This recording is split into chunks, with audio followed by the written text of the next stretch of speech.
கிறிஸ்துவுக்குள் மிகவும் பிரியமானவர்களே, இயேசு கிறிஸ்துவின் நாமத்தில் உங்கள் யாவரையும் அன்போடு கூட நான் வாழ்த்துகிறேன்.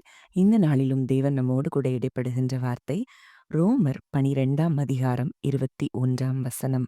நீ தீமையினாலே வெல்லப்படாமல் தீமையை நன்மையினாலே வெல்லு. ஆம், இந்த வார்த்தையின் மூலம் தேவன் இன்றைக்கு நம் ஒவ்வொருவரோடும் கூட இடைப்பட விரும்புகிறார். இந்த வார்த்தையை நாம் பின்பற்றுவோமானால் நம் வாழ்க்கையில் நிச்சயம் அத்தனை ஆசீர்வாதங்களையும் நாம் சுதந்திரித்துக் கொள்ள முடியும். அப்போ இன்றைக்கு வேதத்துல நம்ம எத்தனையோ பரிசுத்தவான்கள பார்க்கிறோம். அவர்களுக்கு எதிராய் அவ்வளவு தீமைகளை செய்த மனிதர்களை கூட அவர்கள் மன்னித்தது நிமித்தம் வாழ்க்கையில ஒரு உயர்ந்த இடத்திற்கு வந்தத நம்ம பார்க்கிறோம். இன்னைக்கு நமக்கு யார் மேல கசப்போ, கோபமோ, வெறுப்போ, பகையோ, வைராக்கியங்களோ, பேதங்களோ எது இருந்தாலும் இன்றைக்கு ஆண்டவர் சொல்றாரு, உங்கள் சத்துருக்களை சிநேகியுங்கள், சபிக்கிறவர்களை ஆசீர்வதியுங்கள். இத ஒண்ண மட்டும் நம்ம செஞ்சுட்டோம்னா போதும். நம்ம வாழ்க்கையில இது நாள் வரைக்கும் போராடி கொண்டிருந்த அத்தனை போராட்டங்களுக்கும் தேவன் ஒரு முடிவை கொண்டு வர அவர் வல்லவராயிருக்கிறார். அப்போ இன்றைக்கு நம்ம பார்க்கிறோம், யோசேப்பினுடைய வாழ்க்கையில பார்க்கிறோம். அங்கே சகோதரர்கள் அவனுக்கு எதிரா அத்தனை தீமைகள செஞ்சு, அவன விற்று போட்டு தகப்பனிடத்துல அவன் மரித்து போயிட்டான்னு சொல்லி குடும்பத்த விட்டு பிரித்து அங்கே அது நிமித்தம் அங்க போத்திபார் வீட்டிற்கு போன பிறகு, அங்கே ஒரு சிறைச்சாலை அனுபவம். இது எல்லாம் வந்த பிறகு கூட அத்தனை அவமானங்கள், நிந்தைகள், வேதனைகள் அத்தனையும் யோசேப்பு அனுபவித்த போது கூட, அங்க சகோதரர்கள் எல்லாம் ஒரு நாட்கள்ல பயப்படுறாங்க. ஐயோ! நம்ம சகோதரன் நம்ம செய்ததெல்லாம் நெனச்சு நம்மள புறந்தள்ளிருவானோ, நம்மள தண்டிச்சுருவானோன்னு சொல்லி அந்த பயம் அவங்களுக்குள்ள இருந்துட்டே இருக்கு. அப்ப யோசேப்பு சொல்லுகிற ஒரு வார்த்தை ஆதியாகமம் 50:20 நீங்கள் எனக்கு தீமை செய்ய நினைத்தீர்கள். தேவனோ இப்பொழுது நடந்து வருகிறபடியே வெகு ஜனங்களை உயிரோடே காக்கும்படிக்கு அதை நன்மையாக முடிய பண்ணினார். ஒருவேளை இன்றைக்கு ஜனங்கள் உங்களுக்கு தீமை செய்யலாம்.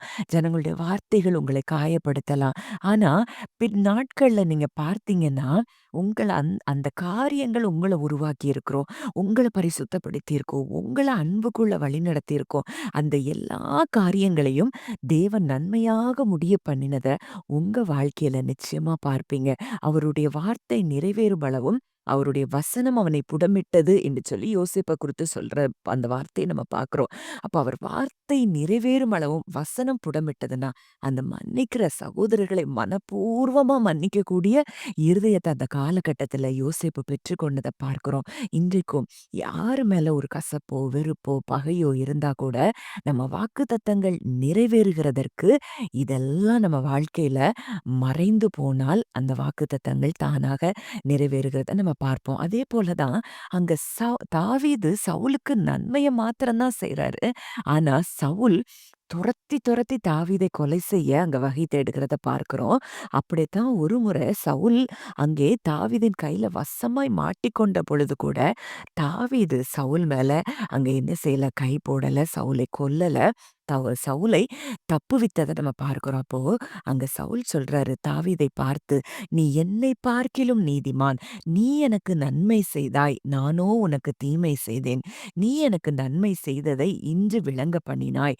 கர்த்தர் என்னை உன் கையில் ஒப்புக் கொடுத்திருந்தும் நீ என்னை கொன்று போடவில்லை. ஒருவன் தன் மாற்றானை கண்டுபிடித்தால் அவனை சுகமே போக விடுவானோ? இன்று நீ எனக்கு செய்த நன்மைக்காக கர்த்தர் உனக்கு நன்மை செய்வாராக.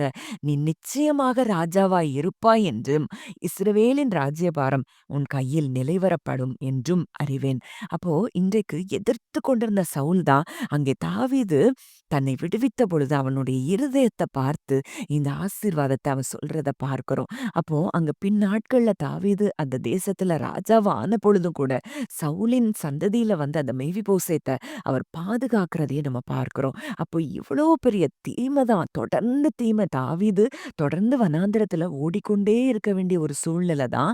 ஆனா கூட அங்க அவன் தீமைக்கு தீமை செய்யல, தீமைக்கு நன்மை செய்தத பார்க்கிறோம். அதனால அங்க தேசத்துல உயர்ந்த ஸ்தானத்துல இன்றைக்கு வரைக்கும் தாவீதின் சிங்காசனத்துல யாரும் இல்லாமல் போக மாட்டான்னு சொல்லி ஆண்டவரே உடன்படிக்கை பண்ணி இன்றைக்கு ராஜாதி ராஜாவாய் கிறிஸ்து தாவீதின் சிங்காசனத்துல வீற்றிருக்கிறத நம்ம பார்க்கும் பொழுது, இன்றைக்கு தீமைக்கு நன்மை செய்கிறவர்களுக்கு உண்டான காரியங்கள நம்ம பார்க்கலாம். ஆனா இன்னைக்கு நம்ம ஏன் மன்னிக்க முடியல? ஏன் பகையும், வைராக்கியங்களும், கசப்புகளும் நம்ம இருதயத்த விட்டு அகலனா, நம்ம பரிசுத்த ஆவியின் நிறைவை நம்ம பெற்றுக்கொள்ளல. அந்த ஆவியின் கனிகள்ல முதலாவது கனி அன்பு. அன்பு, சந்தோஷம், சமாதானம் இந்த 3 இருந்தா மற்ற காரியங்கள் எல்லாம் தானாய் நம்ம வாழ்க்கையில வருகிறத நீங்க பார்ப்பீங்க. அதே போல தான் இயேசுவும் அங்க சிலுவையில அறைந்தவர்களை அவர் சொல்றாரு, "பிதாவே இவர்களுக்கு மன்னியும். தாங்கள் செய்கிறது இன்னதென்று அறியாதிருக்கிறார்களே" அப்படின்னு சொல்றாரு. எல்லாம் தெரிஞ்சு அவங்க கிறிஸ்து நன்மை மாத்திரம் தான் செய்தார். அந்த ஜனங்களுக்கு கெடுதல் ஒன்றுமே செய்யல. ஆனா கூட தீமை தான் செய்றாங்க.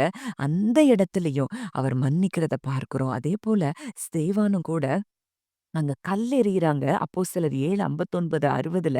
அப்பொழுது கர்த்தராகிய இயேசுவே என் ஆவியை ஏற்றுக்கொள்ளும் என்று ஸ்தேவான் தொழுது கொள்ளுகையில் அவனை கல்லெறிந்தார்கள். அவனோ முழங்கால் படியிட்டு, ஆண்டவரே இவர்கள் மேல் இந்த பாவத்தை சுமத்தாதிரும் என்று மிகுந்த சத்தமிட்டுச் சொன்னான். இப்படிச் சொல்லி நித்திரை அடைந்தான். அப்போ ஸ்தேவான் அங்க கல்லெறிஞ்சிட்டு இருக்கிறாங்க. அந்த நேரத்துல கூட தான் சாகப் போறோம்னு அறிந்த பொழுது கூட அங்க என்ன செய்றான்? அங்க முழங்கால் படியிட்டு அந்த ஜனங்களை மன்னிக்கிறத, தேவனிடத்துல அவர்களுடைய மன்னிப்புக்காக வேண்டுகிறத நம்ம பார்க்கிறோம். இன்றைக்கு நம்ம இருதயம் எப்படி இருக்கிறது? நம்ம இன்றைக்கு நம் இருதயத்தை ஆராய்ந்து பார்க்க வேண்டும் என்று சொல்லி தேவன் விரும்புகிறார். எவர்கள் உனக்கு விரோதமாய் கூடினார்களோ, அவர்கள் உன் பட்சத்தில் வருவார்கள்னு ஆண்டவர் வாக்கு கொடுத்திருக்கிறாரு. அப்போ நமக்கு எதிரா இருக்கிறவங்கள குறித்து திங்க் பண்ண வேண்டியது நம்ம வேலை இல்ல. அது தேவனுடைய வேலை. நம்ம அவர்களை ஆசீர்வதிப்பதும், அவர்களுக்கு நன்மை செய்வது மாத்திரம் தான் நம்ம வேலை. நம்ம தீமையை நன்மையினால் வெல்வது மாத்திரம் தான் நம்ம வேலை. மற்ற எல்லாவற்றையும் நம் தேவன் பார்த்துக்கொள்வார். யோசேப்பும், தாவீதும் அங்கே தேவனுடைய நேரத்துக்காகவும், நீதிக்காகவும் பழிவாங்காமல் அவங்க தங்களை காத்துக்கொண்டத பார்க்கிறோம். அதேபோல இயேசுவும், ஸ்தேவானும் மன்னிப்பு தான் மிகப்பெரிய ஒரு பவர்ஃபுல் டூல் அப்படிங்கிறத தீமையை வெல்லக்கூடிய ஒரு பவர்ஃபுல்லான ஒரு காரியங்கிறத அவங்க அறிந்து கொண்டத பார்க்கிறோம். அப்போ இன்றைக்கு நம்ம எப்படி இருக்கிறோம்? தேவ அன்பு நிறைந்தவர்களாய், மற்றவர்களை மன்னித்து நேசிக்கக்கூடிய இருதயத்தை பெற்றவர்களாய் இருக்கிறோமா? அப்படிங்கிறத நம்ம இன்றைக்கு ஆராய்ந்து பார்க்க வேண்டும் என்று சொல்லி ஆவியானவர் விரும்புகிறார். அந்த இடத்துக்கு நம்ம வரும்போது, அவருடைய வசனம் நிறைவேறும் அளவும், அவருடைய வார்த்தை அவனை புடம்பிட்டது என்று சொல்லும்படி, அந்த வசனம் நிறைவேறுகிறதற்கு நாம் இந்த காரியத்தை நிச்சயமாய் நம் மனதார அவர்களை நேசித்து அவர்களை மன்னிக்க நமக்கு ஆவியானவர் உதவி செய்வார். நம்முடைய எல்லா காரியங்களையும் அவரிடத்துல ஒப்பு கொடுப்போம். அவர் நமக்கு இந்த அன்பின் ஆவியை ஏற்கனவே நமக்குள்ள ஊற்றி இருக்கிற அந்த அன்பிலிருந்து செயல்படுவோம். கர்த்தர் நிச்சயமாய் அவருடைய வாக்குத்தத்தங்களை நம் வாழ்க்கையில் நிறைவேற்றுவார். ஜெபிக்கலாம். நல்ல தகப்பனே, நன்றியோடு உம்மை துதிக்கிறோம், ஸ்தோத்திரிக்கிறோம் அப்பா. நாங்களும் கூட அப்பா தீமையை அப்பா நன்மையினாலே வெல்ல எங்களுக்கு கிருபை தாங்கப்பா. யோசேப்பை போல உம்முடைய வார்த்தை எங்க வாழ்க்கையில நிறைவேறுவதற்கு எங்கள் சத்துருக்களை நாங்கள் சிநேகிக்கவும், சபிக்கிறவர்களை ஆசீர்வதிக்கவும் என் தகப்பன் எங்களுக்கு கிருபை தரும்படியாய் ஜெபிக்கிறோம் அப்பா. கேட்ட வார்த்தையை ஒவ்வொருவரும் அவங்க வாழ்க்கையில நடைமுறைப்படுத்த ஆவியானவர் பலன் தரும்படியாய் ஜெபிக்கிறோம். இயேசுவின் மூலம் கேட்கிறோம் ஜீவனுள்ள நல்ல பிதாவே. ஆமென்.